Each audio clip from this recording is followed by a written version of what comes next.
আসসালামু আলাইকুম dear audience, আশা করি সকলে ভালো আছেন। সকলকে ফার্মাকেয়ারের বিডি ইউটিউব চ্যানেলে স্বাগতম জানাচ্ছি। আজকে আমরা একটি গুরুত্বপূর্ণ টপিক নিয়ে আলোচনা করতে যাচ্ছি, আর আজকের টপিকটি হচ্ছে মিসক্যারেজ বা গর্ভপাত।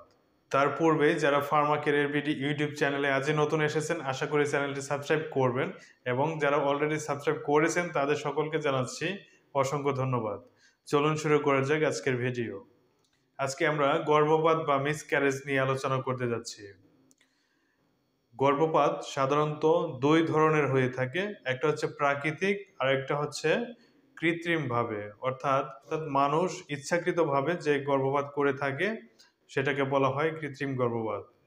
মিসক্যারেজ বা গর্ভপাত কি? গর্ভপাত হচ্ছে গর্ভস্থ শিশুর বয়স 28 সপ্তাহ হওয়ার পূর্বেই, অর্থাৎ 28 উইক হওয়ার পূর্বেই বাচ্চাটি গর্ভ হতে বেরিয়ে আসে বা নষ্ট হয়ে যায়, এটাকে বলা হয় মিসক্যারেজ বা গর্ভপাত। গর্ভপাত হয় দুই প্রকার, একটি হচ্ছে প্রাকৃতিকভাবে বা স্বতঃস্ফূর্তভাবে, আরেকটি হচ্ছে কৃত্রিমভাবে বা মানুষ ইচ্ছাকৃতভাবে যে গর্ভপাত করে থাকে, বা এটাকে বলা হয় কৃত্রিম গর্ভপাত। প্রাকৃতিক গর্ভপাত কেন হয়?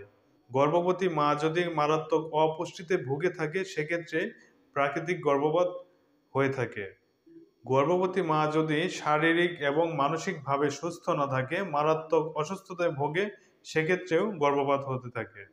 গর্ভবতী মায়ের মানসিক এবং শারীরিক মারাত্মক অসুস্থতার কারণেও মিসক্যারেজ হয়।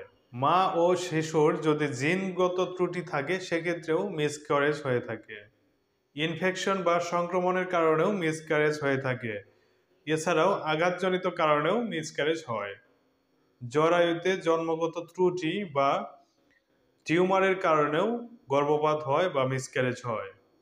গর্ভবতী মায়ের যদি হরমোনের সমস্যা থাকে বা হরমোনের প্রবলেম থাকে সেক্ষেত্রেও মিসক্যারেজ হওয়ার সম্ভাবনা থাকে বা মিসক্যারেজ হয়ে থাকে। প্রাকৃতিক গর্ভপাতের প্রধান লক্ষণ হচ্ছে যোনিপথ দিয়ে প্রচুর পরিমাণে রক্তক্ষরণ হবে এবং পেট ব্যথা করবে।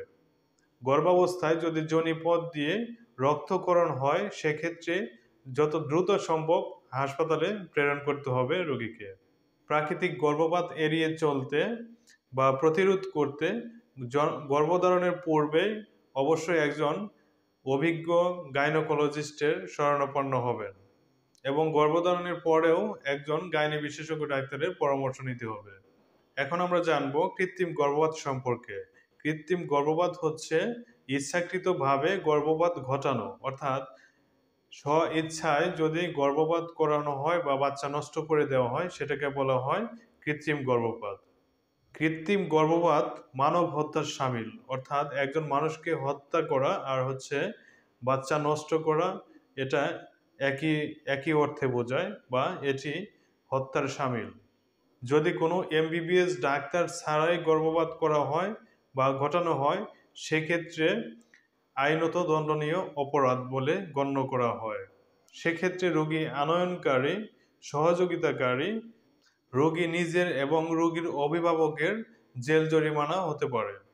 এজন্য অবশ্যই গর্ভপাত করাতে হলে অবশ্যই একজন বিশেষজ্ঞ গাইনোকোলজিস্টের শরণাপন্ন হবেন বা এমবিবিএস ডাক্তারের শরণাপন্ন হবেন, অন্যথায় বিপদে পড়তে পারেন।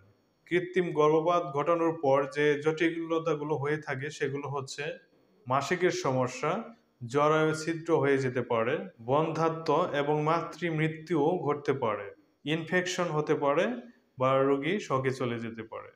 সকলের সুস্থতা কামনা করে এখানে বিদায় নিচ্ছি। দেখা হবে আগামী কোনো ভিডিওতে। আসসালামু আলাইকুম।